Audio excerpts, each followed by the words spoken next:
자, 이제 노동법 이에 대한 개별 법률들이 그 4개가 있습니다. 약간 그 시험 출제에 대한 흐름들을 말씀드리면은 노동조합법이 1개가 있고요. 그다음에 약간 특이한 노조가 있는 거죠. 그 중에 이제 교원노조가 있고, 일반 노조와 다른 노조가 있는 겁니다. 교원노조에 대한 법들이 따로 있고요. 그 다음에 공무노조법을 또 만들었고요.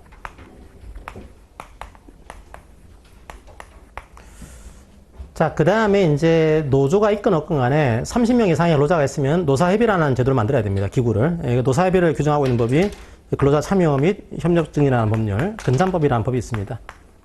근로자 참여법이 하나가 있고요. 그 다음에 자, 요런 이제 노동조합과 상사 사이 분쟁이라든지 혹은 근로자와 상사 사이 분쟁에 대해서 해결할 수 있는 이제 행정기구가 있죠. 그게 노동위원회입니다.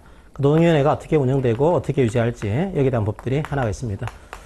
자, 이렇게 해서 뭐 1, 2차 범위에 다 들어간 법이긴 한데 2차에서는 거의 이건 안 나오고요. 요것만 나오고 있습니다. 1, 2차 범위에 들어가는 거지만 그런 구조로 되어 있고. 자, 지금까지 출제의 기본적인 흐름들은 과거에 옛날에는요. 이게 21문제 나왔고요. 그 다음에 여기 한 문제, 한 문제, 한 문제, 한 문제에서 25문제 나왔습니다. 근데 이게 작년도에 좀 달라졌어요. 작년도에 어떻게 나왔냐면 여기 11문제 나왔습니다. 11문제 나왔고 요거는 한 문제, 한 문제. 자, 노사협의법에서 2문제 나왔고 노동위원회법이 2문제가 나왔어요. 이렇게 해서 25문제 나왔습니다. 만약에 이것도 마찬가지로 이게 산술적으로 대입을 하게 되면 뭐 19 곱하기 이제 뭐 1.6배가 나오니까 하게 되면 약 30문제 정도 여기 되는 구조고요. 얘는 이제 1.6이니까 뭐 1에서 2문제, 얘도 1에서 한 2문제, 얘는 이제 3.2가 되니까 한 3문제, 얘도 한 3문제. 그러니까 이걸 뭐 산술적으로만 대입하게 되면은 이렇게 나와서 25문제 나옵니다. 그러면 나올 수 있는 구조가 뭐 이렇게 되겠죠. 아주 최대치로 하게 되면은 요걸 2문제로 이해하게 되면요. 자, 이렇게 나올 가능성이 있고요. 약간 더 이제 요거를 아예 절사해버리나 이러면은 여기 한 뭐 오히려 32문제에다가 한 문제, 한 문제, 한 3문제, 3문제 그런 식으로 나올 수도 있고. 그러니까 노동조합법이 한 30문제에서 32문제 요 사이로 왔다 갔다 할 가능성이 있고 나머지 법들이 이제 8문제에서 1문제 그렇게 왔다 갔다 할 겁니다. 그 중에서도 근참법이 약간 더 나온 걸 봐서는 얘를 좀 비중 있게 다룰 것으로 생각이 되고 얘도 뭐 중요하지 않은 건 아니니까 뭐 적으면 한 문제, 많으면 2문제까지 나올 수 있는 이런 구조입니다. 그러니까 아까 봤던 이제 개별법보다는 분량이 작으니까요. 이걸 약간 틀리더라도 이것만 잘 맞추시게 되면은 문제는 없지만 그래도 요 법이 그렇게 어려운 법들이 아니에요. 나름대로 문제 풀면은 쉬운 법이거든요. 여러분들이 꼼꼼히 보시면은 노동법 위에서도 좀 고독 좀 할 수 있는 구조가 되어 있습니다. 그건 이해하시고. 오히려 노동법 1이 고독점이 쉽지가 않아요. 왜냐하면 노동법 1이 개별법이 10개인데 10개 법을 여러분들이 완벽하게 이해를 못합니다. 그러니까 오히려 거기에서 점수가 많이 깎여요. 깎이니까 오히려 노동법이 좀 어렵게 보이는 이 법에서 점수를 상당히 메꿀 수가 있습니다. 그래서 여러분들이 이 법들은 포기하지 마시고 분량이 많지가 않습니다. 많지 않다 보니까 맞추시면 충분히 할 수 있는 파트라서 공부를 좀 하시면 될 것 같아요. 자, 이제 교원에 대한 내용을 보겠습니다. 요거는 여러분들이 헌법을 좀 보시면서 이해하시면 좀 빠를 것 같습니다. 우리나라 헌법에 이렇게 되어 있거든요. 헌법에 33조랑 보겠습니다. 보시게 되면 헌법에 33조랑 자, 여기서는 근로자가 있습니다. 근로자가 노동상권을 하는 거죠. 이제 단결권, 단체교섭권, 단체농권.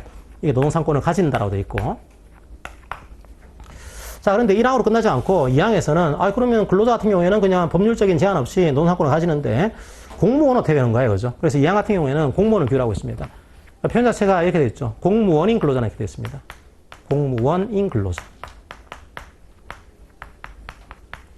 자, 근로자인데 공무원인 근로자예요. 공무원인데 근로자입니다, 이게. 그러니까 공무원이 근로자가 아닌 게 아니에요. 공무원도 근로자입니다. 단지 공무원이라고 하는 특수한 지위를 가지고 있는 근로자예요. 자, 이런 근로자들 어떻게 할 거냐? 이렇게 맡긴 게 아니고요. 이제 법률로 정했습니다.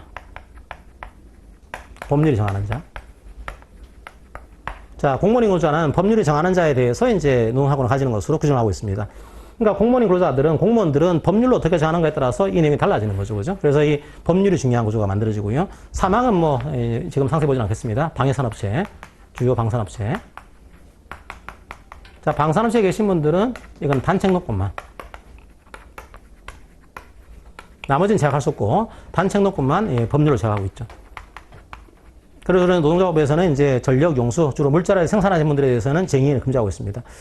자, 그럼 공무원은요, 여기에 따라서 이제 법률이 만들어져요. 그럼 여기에 따라서 만들어진 법률이 그게 이 공무원의 구조를 나누게 되면 세 공무원으로 나눌 수가 있습니다. 하나가 사실상 노무에 종사하는 공무원이 있습니다. 사실상 노무에 종사하는 공무원.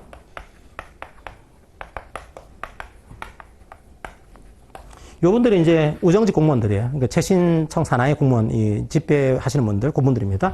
그분들은 일반 노조법을 관찰합니다.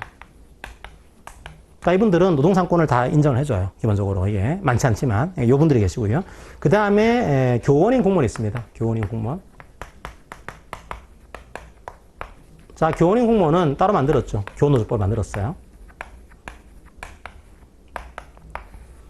여기 99년도 7월 1일부터 이 교원노조법이 시행이 되고 있습니다. 99년도 7월 1일부터 시행되고 있다는 것은 이 교원노조법의 기본적인 정치 상황은 IMF입니다. 그러니까 IMF의 노사 간에 대타협을 하면서요. 정부는 노동조합 측에 정리해고의 양보를 요구했고, 이제 노동조합 측에서는 정부 측에 교원노조의 합법화를 요구했거든요. 그 당시에 정교조가 불법적인 조직이 돼 있었거든요. 그래서, 이제 정부는 노조한테 이 정교조 합법화를 용인해줬고, 노동조합은 정부한테 이제 정리해고의 입법화를 양보해준 그런 구조로 해서 바팅을 좀 하게 됩니다. 그래서 서로 간에 대타협을 하게 되죠. 그때 만들어진 거예요. 이때 이제 정교조에 계신 분들이 합법적으로 들어온 이런 법으로 되어 있고요. 그 다음에 공무원들이 따로 있습니다. 교원이 아닌 공무원들이죠. 교원이 아닌 일반 공무원. 요분들은 한참 늦게 이걸 끌다가요. 나중에 국제사회에서 자꾸 놀리니까 어쩔 수 없이 만들었어요. 이제 공무원조법을. 처음에는 국가가 만들 생각이 없었어요. 공무원노조 만들어 놔봤자 국가는 피곤하다. 그래서 만들 생각이 없었는데 자꾸 해외 갔더니 이제 뭐 국제 스탠다드 이렇게 하시면서 너희 나라는 이것도 없냐 이렇게 놀림 받거든요. 그러니까 안 만들 수가 없어요. 이 글로벌 스탠다드에 맞춰야 됩니다. 맞추다 보니까 공무원노조가 없는 곳은 거의 없거든요. 이게 있거든요. 그래서 만들었어요. 이제 이게 2005년도에 만들어가지고 2006년도 1월 달에 이게 시행이 되고 있습니다. 자, 그래서 이제 우리가 볼 법이 이제 이거예요. 그러니까 이 법을 따로 만든 겁니다. 생각해 보세요. 왜 따로 만들었을까요? 그냥 여기다가 숟가락 얹히면 되는 거 아닐까요? 따로 만든 겁니다. 왜요? 노동상권을 더 보장해주기 위해서? 아니에요. 노동상권을 더 제약하기 위해서입니다. 자, 이 법에서는 이게 제한돼 있어요. 그러니까 여러분들이 이거 보실 때는 일반 노동조합법에서 뭐를 제약하고 있는 거냐 이걸 중심으로 보시면은 공부가 좀 편해집니다. 일반적으로는 동일한 구조인데 뭔가가 제약되어 있는 거죠. 더 제약하는 형태로 해서 만들어 놨습니다. 여러분들이 뭐가 제약되어 있는지 그거 중심으로 공부하시면은 좀 편하게 공부를 할 수가 있습니다. 자, 그러면 세 가지로 나눠서 보면 되겠죠. 단결하는 파트에서 뭐가 제약되는 것인지, 교섭하는 파트에서 뭐가 제약되는 것인지, 파업하는 파트는 볼 게 없어요. 왜요? 아예 못해요, 파업을요. 그러니까 공무노조나 교노조는 아예 쟁행위를 금지합니다. 아예 안 되니까 완전히 금지하고 있는 거죠. 나머지 것들은 일부적으로 제한을 하고 있습니다. 자, 내용을 보도록 할게요. 첫 번째가 교원노조. 그러니까 여러분들이 교원노조만 잘 보시면은 공무노조는 약간 조금 더 추가하시면은 좀 보기가 편하실 겁니다. 첫 번째가 단결 파트예요. 조금 어려워졌습니다. 단결 파트가. 이게 왜 어려워졌는가 하면, 과거에는, 대학 교수들은 교노조 가입 못했습니다, 이게. 근데, 이제 대학 교원도 가입 가능합니다, 이제. 가능하다 보니까, 이제 옛날에는 이렇게만 구분했거든요. 이게, 그 유아교육법에 따른, 이제 교원들, 그 다음에 초중등 교육법에 따른 교원들. 자, 요 법에 따른 교원들만 노조 가입 가능했어요. 이게 이제 유치원, 초등학교, 중학교, 고등학교인데, 이제 지금은 고등교육법에 따른 교원이 따로 있습니다. 이게 대학 교수거든요. 그러니까 대학 교수에 대한 것들이 따로 만들어져 있어요. 그래서 여러분들이 옛날에는 요것만 왔는데 이제 이것도 봐야 되다 보니까 공부할 양이 약간 늘어난 구조입니다, 이게. 그리고 실제로 이제 출제하는 분들이 요 분들이니까, 그죠? 내 거니까 나에 대한 관심을 가지고서 낼 가능성이 좀 아예 없지는 않다. 그렇게 하시고 보겠습니다. 자, 그러면 첫 번째로 단결 파트. 누구나 들어올 수 있냐? 아니에요. 이거는 우리가 흔히 얘기하는, 직종 노조로 볼 수 있습니다. 직종 노조. 우리가 초기업 노조 중에 뭐 산별 노조 이런 게 있긴 하지만 아주 특이하게 직업이 같은 분들이 가입된 노조. 그게 대표적인 게 교원 노조예요. 이건 교원들만 들어올 수 있습니다. 자, 유아교육법, 초등교육법, 고등교육법. 그런데 교동교육법은 대학인데, 강사는 제외됩니다. 그러니까 대학에서 하는 시간 강사분들은 여기에 가입이 안 돼요. 그 다음에 설립을 합니다. 그럼 설립할 때 신고를 해야 돼요. 어디 가야 될까요? 우리가 일반적 노동조합법에서는 행정관청합니다. 관청 가서 가장 기초적으로는 기초자치장, 시장구청장, 그 다음에 이상의 시군국이 걸쳐있다 할 때는 광역지자체장, 이제 특별광역시장, 이제 특별시장, 광역시장, 노지사, 그 다음에 연합노조 혹은 광역시도 걸쳐있다는 경우에는 노동부 장관 이런 구조였어요. 여기는 그런 거 없고요. 그냥 노동부 장관이에요. 그냥 노동부 장관. 요건 통일적인 노조다 보니까 굳이 이렇게 할 필요 없어요. 이건 노동부 장관에게 설립신고가 들어가는 구조입니다. 그래서 설립신고 들어가는데 만드는 단위는요. 자, 유아교육법, 초등교육법, 이거는 이제 유치원, 초등학교, 중학교, 고등학교입니다. 이때는 특별시, 광역시, 전국 단위 가능하고요. 이제 특별시, 광역시, 도까지 가능합니다. 자, 그런데 시군구는 안 돼요. 시군구 단위는 이 교원노조 설립이 안 됩니다. 그리고 학교 단위도 당연히 설립 안 돼요. 왜 이제 이런 그 기초자치 단위는 막아놨냐 하면 통일적인 겁니다. 근로조건이. 굳이 이렇게 할 필요 없다는 거예요. 그냥 도지사와 가지고 하면 되는 거지. 그냥 시장까지 해야 되는 거냐, 이게. 그럴 필요는 없을 것 같다라고 해서 약간 기초자치는 빼주고 있는 겁니다. 자, 주의해야 될 거. 대학교는요. 대학교는 여기와 다른 것 중에 하나가 학교 단위로 설립 가능합니다. 그러니까 어떤 대학교 교원 노조 가능하다는 거예요. 학교는 안 돼요, 그게요. 일반 그 초등학교, 중학교는 안 됩니다. 근데 대학교는 대학교 노조 가능합니다. 이게 만들어놨고요. 밑에 뭐 산하조직까지 나오진 않을 것 같아요. 한번 읽어보시고요. 그 다음에 가입 범위도 중요합니다. 이미 기출 얘기는 했지만, 자, 가입 범위는 교원이 가입 가능한데 몇 년 전에 바뀐 것 중에 하나가 퇴직한 교원도 가능합니다. 이제 요거는 이제 자꾸 그 ILO 협약 같은 거 만들 때 자꾸만 퇴직하는 사람들 노동조합이 알아서 가입시키면 되지 왜 국가가 막냐 이런 비난이 많았거든요. 그래서 노조가 규약으로 정했으면 굳이 지금 그만두신 분도 가입 가능하다. 그래서 허용하고 있습니다. 교원이 임용돼가지고 근무했던 사람이죠. 했던 사람인데 노조가 가입할 수 있다 이렇게 돼 있으면 가입할 수 있다는 겁니다. 이게. 자, 그래서 그게 최근에 하나 바뀐 것 중에 하나고 양가로 4번에 전임자 뭐 두고 있었죠, 그죠? 전임자 둘 수 있습니다. 노조한테 급여받으면서 이제 근무할 수 있어요. 자, 임용권자 동의를 받아야 되고요. 그리고 약간 특이한 것 중에 하나가 이 교원노조 전임자는 휴직명령을 받은 것으로 봅니다. 간주를 해줘요. 근데 공무노조 전임자는 나중에 나오겠지만 휴직명령을 해야 된다고 되어 있습니다. 사실은 구조가 다르죠. 다르긴 한데 실무적으로는 같아요. 같은데 약간 법령이 다르게 되는 거예요. 하나는 간주하는 형태가 있고 하나는 해야 된다. 의무조항으로 만들어둔 겁니다. 어쨌든 법은 다르니까 그렇게 아시고요. 그 다음에 올해 나올 가능성이 가장 큰 게 양가 5번입니다. 요게 이제 작년도 12월 말부터 이게 시행되고 있습니다. 왜냐하면 근로시간 면제자입니다. 원래 이제 일반 노동조합은 근로시간 면제를 통해 가지고 이 특정 업무를 할 경우에는 노조 선임자가 급여를 지급받으면서 일할 수 있거든요. 근데 교원노조나 공노조는 그게 없었어요. 없었는데 계속 이제 교원노조와 공노조가 정부 측에 얘기를 한 거죠. 우리도 민간노조는 근로시간 면제라는 제도가 있는데 우리도 줘 얘기를 해가지고 이걸 받아낸 거예요. 그래서 거의 구조는 똑같습니다. 뭐 협의교섭, 고충처리, 안전활동, 그 다음에 법정 업무라든지 혹은 건전한 노사의 발전을 위한 노동조합 유지관리 업무. 요거는 일반 노조랑 똑같죠, 그죠? 이런 업무를 할 경우에는 그냥 단위협이 있어야 되고 임용권자 동의가 있어야 됩니다. 이런 경우에는 근로시간 면제도 인정할 수 있다는 거예요. 자, 그런데 또 하나는 이 근무시간 면제 심의위원회가 요거를 이제 심의위원회라는 구조인데 원래 일반 노조는 그냥 이제 근로시간 면제 심의위원회라는 표현을 쓰죠. 자, 소속은 똑같습니다. 경산호위. 경산호위 안에 두는데 여기서는 일반 근로시간 면제 심의위원회가 아니고 교원 근무시간 면제 심의위원회를 둬가지고 이걸 심의결합니다. 그러니까 구조는 거의 똑같아요. 그리고 역시 3년마다 요 면제 시간 이제 몇 시간인지 그거를 심의해서 의결할 수 있습니다. 3년마다. 자, 근데 3년마다 고려할 때 고려하는 대상은요. 조합원의 수를 고려합니다. 단지 이 조합원은 재직 중인 조합원의 교원에 한정합니다. 마치 우리가 근로시간 면제심의위원회에서도 이제 종사 근로자의 수를 기준으로 하잖아요, 그죠? 똑같이 이것도 퇴직 근로자는 빼고 퇴직 교원은 빼고 재직 중인 교원의 수를 고려해가지고 근무시간 면제를 심의하는 구조가 되어 있어요. 그리고 이제 유아교육법에 따라서는 시도 단위로 이것들을 근로자 수를 조합원 수를 고려하게 되고 고등교육법은 학교 단위로 이것들을 고려하게 됩니다. 그러니까 자꾸만 고등교육법이 들어오다 보니까 이게 헷갈려요. 항상 고등교육법은 여러분 생각하시면은 일반 교원노조는 학교 단위로 안 보는데 대학교는 학교 단위로 본다라고 하는 거 그것만 기억하시면서 보시면은 뭐 충분히 좀 빠르게 볼 수 있을 거예요. 자, 그럼 면제 한도가 정해져 있습니다. 정해져 있는데 이제 이걸 초과했어요. 초과하는 그 내용은 무효가 됩니다. 초과하는 단위를 정해졌어요. 초과하는 임용권자 동의가 있습니다. 이 부분은 초과했기 때문에 다 무효가 되고요. 그리고 특이하게 이 근무시간 면제 시간이라든지 사용인원 이런 것들을 일반 노동법에서는 뭐 공개해라는 그런 게 없어요. 근데 교원노조와 공노조에서는 이것들을 공개를 해야 됩니다. 이제 그러니까 이거를 이제 임용권자는 공개를 해야 돼요. 국민이 알 수 있도록. 그러니까 약간 이거는 이제 통제를 좀 하겠다는 거죠. 정부 재정을 지원받는, 그러니까 국민 세금으로 지원받는 그런 형태니까 좀 이제 국민한테 알려야 되는 거 아니냐, 이런 목적으로 임용권자가 얼마의 근무 시간을 사용했는지, 면제받았는지 이것들을 공개해야 된다. 이런 조항을 하나 추가시키고 있습니다. 거의 유사하지만 몇 가지 특이한 것들이 좀 들어가 있는 거죠. 그거 좀 이해하시고요. 그러니까 양가로보는 이제 바로 시행된 거니까 나올 가능성이 있는 구조입니다. 그러니까 이렇게 문제는 틀린 거예요. 과거 기출 문제를 보시게 되면 전임자는 무조건 이제 임용권자로부터 보수를 받아서는 안 된다 그러면요. 틀린 거예요, 그는요. 왜냐하면 이 근무시간 면제로 지정되게 되면 받을 수 있습니다. 이제 가능하다는 거죠. 자, 그 다음에 일체 정치활동 금지합니다. 일체 활동. 공무원들은 원래 정치활동 금지되어 있죠. 정치활동 할 수가 없고요. 자, 그 다음 교섭입니다. 교섭. 자, 3개월은 그런 내용으로 몇 가지 여러분들이 이게 전통적으로는 노동부 장관에게 설립 청구해야 된다 이런 것들 잘 나왔죠. 그러니까 이게 꼬아내게 되면 여러분들이 지금은 알 것 같지만 나중에 시험장에서는 막 혼란스러워요. 그래서 이걸 교육부 장관 바꿔놓으면 그럴 수도 있지 않을까 이렇게 한단 말이에요. 근데 이건 아니고 노동부 장관 이렇게 여러분들이 아시고. 그 다음에 올해 나올 가능성인 것은 근무시간 면제심의위원회. 근무시간 면제.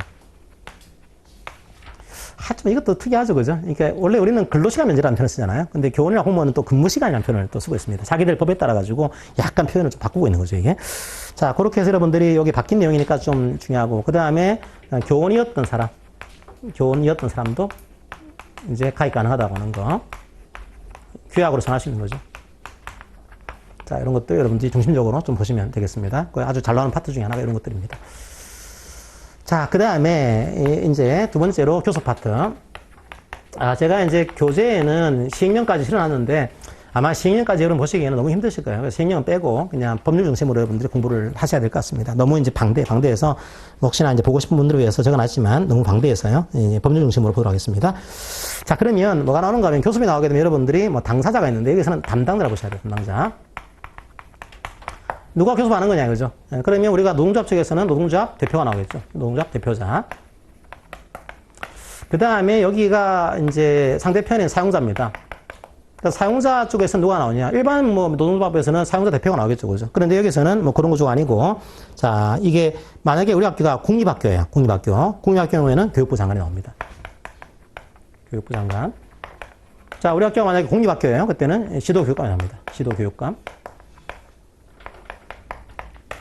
자, 우리 학교가 국립도 아니고 공립도 아니고 이제 사립학교예요. 그때는 사립학교에 설립경영자 나옵니다. 사립학교에 설립경영자.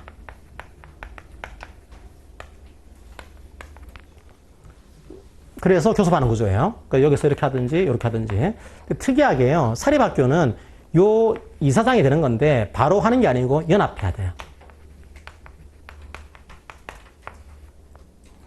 만약에 뭐 경기도 사립학교에 대해서 요구했다 때는 경기도에 있는 사립학교의 이사장들이 연합해가지고 교섭에 응해야 됩니다. 이게 뭐 잘 되겠어요, 그죠? 잘 안 돼요.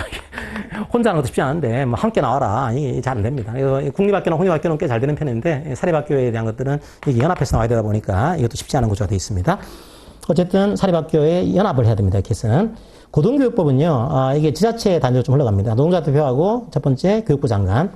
그 다음은 다 이제 지자체입니다. 특별 이제 광역도지사 형태인 거죠. 광역 그 형태, 지자체. 특별시장, 광역시장, 그 다음에 도지사 이런 식으로 들어가는 구조입니다. 그리고 학교가 돼 있잖아요. 그래서 학교도 학교장이 나옵니다. 사립학교는 설립경영자.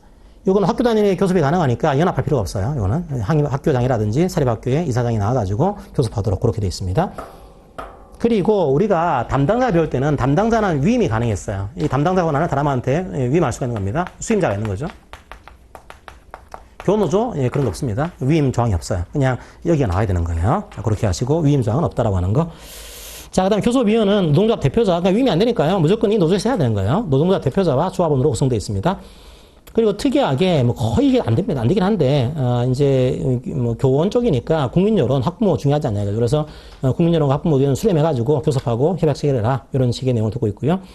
그 여론하고 의견 수렴하려면은 여론조사 해야 될 거 아니냐? 여론조사 하셨다는 거죠. 공성에 개최할 수 있다. 그리고 뭐 원하면은 공동으로 할 수도 있다 이런 내용을 두고 있습니다. 권한하면 안 된다 이렇게 하고 있고요. 뭐 글쎄요, 제가 볼 때는 거의 안 하는 것 같은데, 이게. 어쨌든 간에 잘 안 돼요, 이게. 왜냐, 국민 여론 수렴이 이게 쉽지 않단 말이에요. 그래서, 요런 조항을 두고 있긴 하지만, 이게 아주 뭐 이걸 안 했다고 해서 이 협약이 무효가 되고 그런 것은 아니니까, 그냥 아주 좋은 조항으로서만 남겨두고 있습니다. 자, 그 다음에, 창구 단일화에 대해서 시행령을 보지 않고요. 법률만 보도록 하겠습니다. 뭔가 하면은, 교무조도 현재 복수노조가 허용되어 있습니다. 예. 그러니까, 처음부터 복수노조를 허용했어요, 교무조는. 그럼 복수노조의 경우에 교섭을 어떻게 할 거냐? 여기 이제 조금 일반 노조하고는 조금 다른 구조가 되어 있습니다. 그래서 첫 번째 보시면 6조, 37쪽에 6조 사항 보시면 자, 노동조합 대표자는 이제 서면으로 교섭을 요구합니다. 서면으로 교섭을 요구해요. 자, 요구를 하게 되면은 나머지 시행령은 그냥 생각할게요. 5항 보시면은 요거를 공고합니다. 그러니까 비슷하죠, 그죠? 그러니까 교섭을 요구하고 교섭을 공고하고. 왜냐하면 이제 다른 노조가 있을 수가 있으니까 공고해가지고 다른 관련된 노조가 참여할 수 있도록 해줘야 되고요. 자, 그래서 받았어요. 이제 노조 교섭 요구하는 노조를 받았더니 2개 이상인 겁니다. 그때는 6항 보시게 되면 우리가 일반 노조는 2개 이상이 있다면 어떻게 합니까, 이게? 참여노조를 확정하고 그 다음에 대표노조를 확정하는 단계 들어가지고 그죠. 그리고 첫 번째로 자율조건이라 두 번째가 과방수노조, 세 번째가 공동교섭 대표단, 네 번째가 자율적으로 하다가 네 번째가는 노동위원회가 결정되는 단계, 이 단계입니다. 근데 여기서는 그렇게 안 되어 있고요. 6항을 보시게 되면 둘 이상의 경우에는 해당 노조에 창구를 단일하도록 요청할 수 있다. 자, 이 경우 창구가 단일화 된 데에는 교섭에 응해야 된다. 이렇게만 되어 있습니다. 그러니까 우리처럼 뭐 자율적 단일화, 과방수 노조에게 준다. 그 다음에 뭐 공동교섭 대표단 이런 게 없어요. 없고 그냥 두 개 상대면은 단일화 해가지고 오세요 할 수 있는 거예요. 단일화 해가지고 오면은 교섭을 해야 됩니다. 이런 거죠. 거꾸로 하게 되면요. 단일화가 안 되게 되면 교섭을 안 할 수도 있어요, 이게요. 그래서 우리처럼 아주 상세한 그런 조항을 두고 있지는 않습니다. 약간의, 좀, 시간이 꼬일 수도 있는 그런 조항을 두고 있는 거죠. 자, 7항 보시게 되면, 이제 그래서 이 노조랑 교섭을 체결했습니다. 협약을 체결했어요. 그러면 이 협약 체결에 참여 안 한 노조는 교섭을 요구해도 이를 거부할 수 있습니다. 그러니까 이 안에 기간 안에 참여 공고했으면 요구를 하고 단협을 체결해야 되는데 여기 참여를 안 한 노조가 있는 겁니다. 이 노동조합은 교섭을 요구해도 이제 교육부 장관이나 시도교육감이 교섭을 거부할 수 있어요. 자, 그 다음에 양가로 4번을 보겠습니다. 양가로 4번은 교섭 대상이죠. 이제 우리가 담당자 위임 안 되는 구조고 그 다음에 대상 교섭사항. 교섭사항이 좀 특이하게 되어 있죠. 이렇게 되어 있습니다. 노동조합 또는 조합원의 임금 근무 조건 특세 후생복지. 여기까지면 사실은 큰 논쟁이 없어요. 왜냐하면 우리가 알고 있는 노동조합 재무적 부분, 그러니까 조합원의 임금 근무 조건, 이게 기본적 부분. 근데 등해놓고 이게 경제적인 사회적인 지위 양상에 관한 사항, 여기 들어가 있습니다. 그러니까 이게 약간의 분쟁의 씨앗이 돼요. 이게. 왜냐하면 이 경제적인 사회적인 지위 양상에 관한 사항이 조합 입장에서 뭘 얘기했냐면 이게 교육 정책을 얘기하는 거다 이렇게 얘기합니다. 그러니까 우리의 경제지가 올라가면은 보충 수업 없애야 되는 거 아니냐, 그죠? 연계 수업 없애야 되는 거 아니냐. 그래야지만 이게 정책 문제인데 우리의 지위가 올라간다. 그러니까 정책 문제도 우리가 교섭을 할 수 있는 거 아니냐. 이 분쟁의 씨앗이 되게요. 그래서 나중에 보겠지만 공무노조에서는 노조법에서는 이걸 빼버립니다. 아예 이거 못해. 정책 부분을 협상할 수 없는 것으로 아예 빼버려요. 여기서는 그게 없습니다, 일단. 그래서 넓어요, 이 교섭 범위가. 그래서 논쟁이 좀 심하게 되고 있습니다. 자, 어쨌든 간에 그렇게 해서 단협을 체결했어요, 이제. 단체협약. 그럼 여러분들은 단체협약을 체결하게 되면 이게 효력이 있잖아요, 그죠? 효력이 있는 구조인데, 특이하게 단협을 체결했지만 효력이 없는 그런 단협이 나옵니다, 여기서는. 엄청 많아요, 실제로. 많아요. 많을 수밖에 없어요. 왜 그럴까요?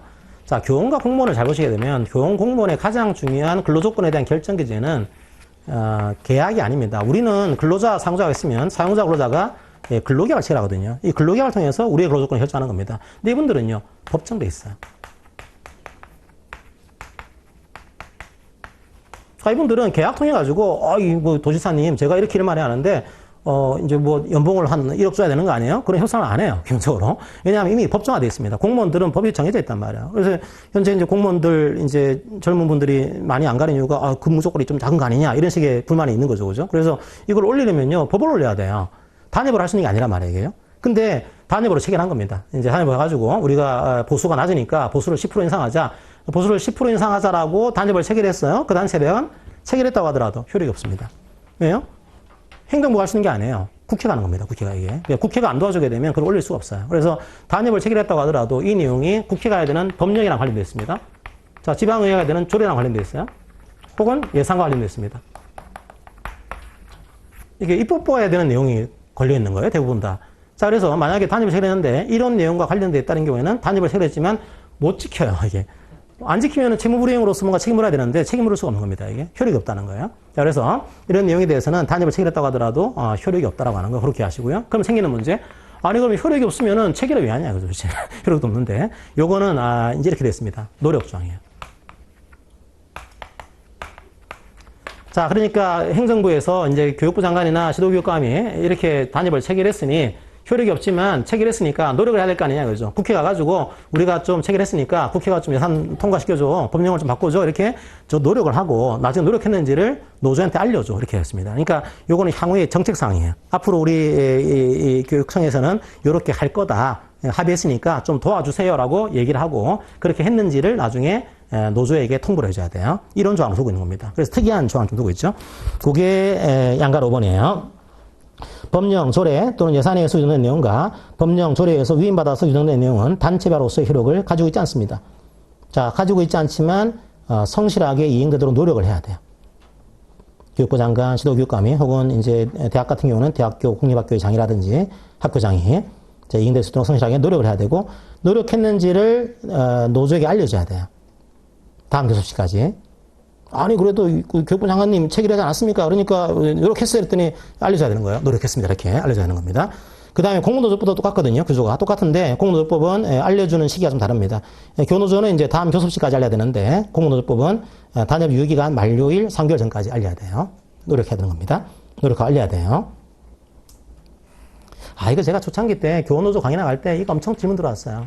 왜냐하면 참 뭐 서로 간에 일리가 있는 내용입니다. 이게 처음에 어떤 그 질문이 들어오냐면 요렇게 단협을 체결하는 다음에 노력을 해야 되는데 노력하고 있는지를 학교장한테 문의가 들어오는 거예요. 노조에서. 노조 입장에서 학교장이 우리가 단협을 체결했으니까 노력하고 있습니까? 라고 학교장이 이게 공문이 날아오는 겁니다. 그럼 학교장이 그럼 우리가 알려줘야 되는 거야? 이렇게 하는 거죠. 근데 알려줘야 되는 건 누가 되는 걸까요? 학교장이 안 해요. 이거는 교육부 장관. 그러니까 이거죠. 담당자. 이 사람들이. 이 사람들 노력해야 되고 이 사람들이 노력했는지를 알려줘야 됩니다. 학교장이 하는 게 아닌 거죠. 그래서 그 당시에 제가 뭐 질문 듣고 나서 요거는 뭐 동조합도 그렇게 궁금하니까 물어본 건데 기본적으로는 이제 학교장이 하는 의무가 아니고 요거는 교육부 장관이나 시도교육감이 노력하고 알려줘야 되는 거다. 이렇게 말씀을 드린 적이 있습니다.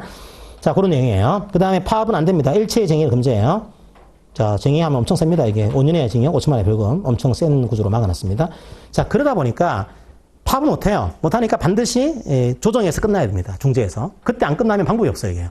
왜냐면 안 끝나면은 일반 노조는 파업하면 되는데 여기는 파업 못하거든요. 그러니까 여기서 끝나야 돼요. 끝나는 식으로 만들어놨습니다. 첫 번째, 조정이죠. 조정은 구속력이 없어요. 이거는 조정 안에 나오고 나서 거부할 수도 있습니다. 이 조정은 한쪽이 신청할 수도 있고 양쪽이 신청할 수 있어요. 어디에다가요? 이건 중노위. 이건 진호에 가는 게 아닙니다. 항상 덩어리가 커요. 일반 노조는 진호에 가겠지만 교원 노조나 공무 노조는 바로 중노에 가는 구조가 돼 있어요. 그리고 조정 기간은요, 30일 이내입니다. 그러니까 여러분들이 자꾸 이제 기억력을 되살려가지고 일반 노조와 비교를 하셔야 돼요. 일반 노조는 일반 사업은 10일이고 공익사업은 15일. 일반 사업은 또 10일 안에서 연장할 수 있고 합의하게 되면 공익사업은 또 15일 범위안에서 연장할 수 있어요. 요건 그렇게 되지 않고 30일로 되어 있습니다. 30일. 여기 공무노조 가시면은 30일 플러스 30일 또 가능합니다. 연장할 수 있어요. 여기서는 연장이 안 돼요. 30일까지 끝내야 되고. 조정이 또 안 돼요. 안 되면 이제 파업해야 되는데 파업 못 합니다. 반드시 그래서 중재로 가야 됩니다. 양가립은 중재. 그러니까 중재가 원래는 양쪽이 함께 중재 신청하는 게 일반적인데, 이 교원노조 같은 경우는 조정 하나 한쪽이라도 거부하게 되면 중재를 합니다, 이게. 그러니까 중재를 안 갈 수가 없도록 만들어 놨어요. 그러니까 중노위원장이 직권으로 중재해볼 수도 있고요. 노동부 장관의 요청으로 중재해봤다는 결정을 할 수도 있습니다. 그러니까 중재가 나오게 되면 그 자체가 단체배하로 소리를 가지게 되죠. 그래서 여기에 불만이 있는 경우에 대비해서 불복할 수도 있습니다. 어떤 경우에요? 중재정이 부당하다? 이건 안 돼요. 위법하거나 월권인 경우에 한해서만 이제 이건 중노위 간 거니까 바로 행정소송 들어가는 겁니다. 15일 안에 중노위원장을 필요로 해서 행정소송을 제기하는 거죠. 확정이 된 데 따르지 않았다? 그때는 형사처벌 조항이 들어가는 구조입니다. 그러니까 중재에 안 들어갈 수 없는 형태로 만들어놨어요. 기본적으로는요. 그러면 이걸 누가 하는 거냐? 그러니까 여러분들이 이제 여러 가지 나중에 노동위원회가 통합이 되겠죠. 이제 노동위원회가 있으면 노동위원회는 큰 틀에서 보게 되면 미리 말씀드리면은 이게 전원회의가 있고요. 노동위원회 전원회의가 있고. 그 다음에 이 안에 뭐가 있는가 하면 분과별 위원회들이 있습니다. 그 작은 위원회들이 있는 거죠. 여기 대표적인 것들이 심판위원회. 여기 이제 부당해고 분호 심판하는데, 그 다음 조정위원회. 이건 일반 사업 조정하는 데입니다. 그 다음에 중재위원회. 자, 중재하는 기관이에요.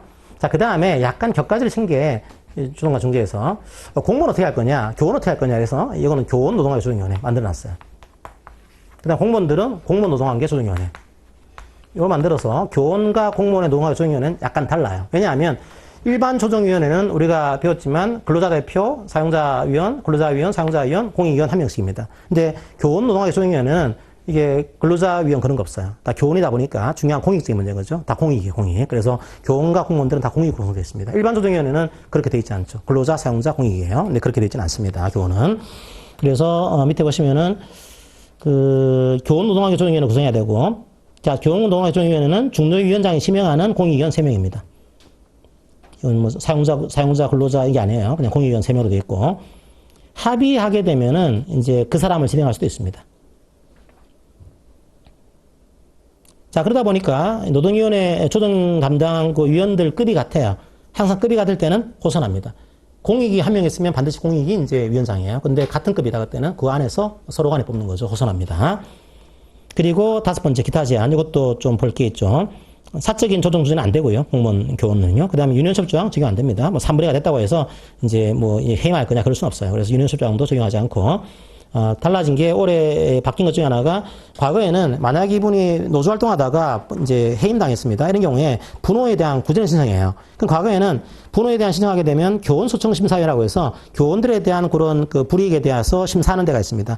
여기는 청구할 수가 없었거든요. 근데 이걸 삭제했어요. 그러니까 이제 분호에 대한 신청을 했다고 하더라도 소청심사위도 갈 수 있습니다. 가능해요. 과거에는 한 가지를 선택해야 되는데 이제는 그 조항을 삭제했습니다. 갈 수 있다. 자, 이렇게 이해하시면 되겠습니다.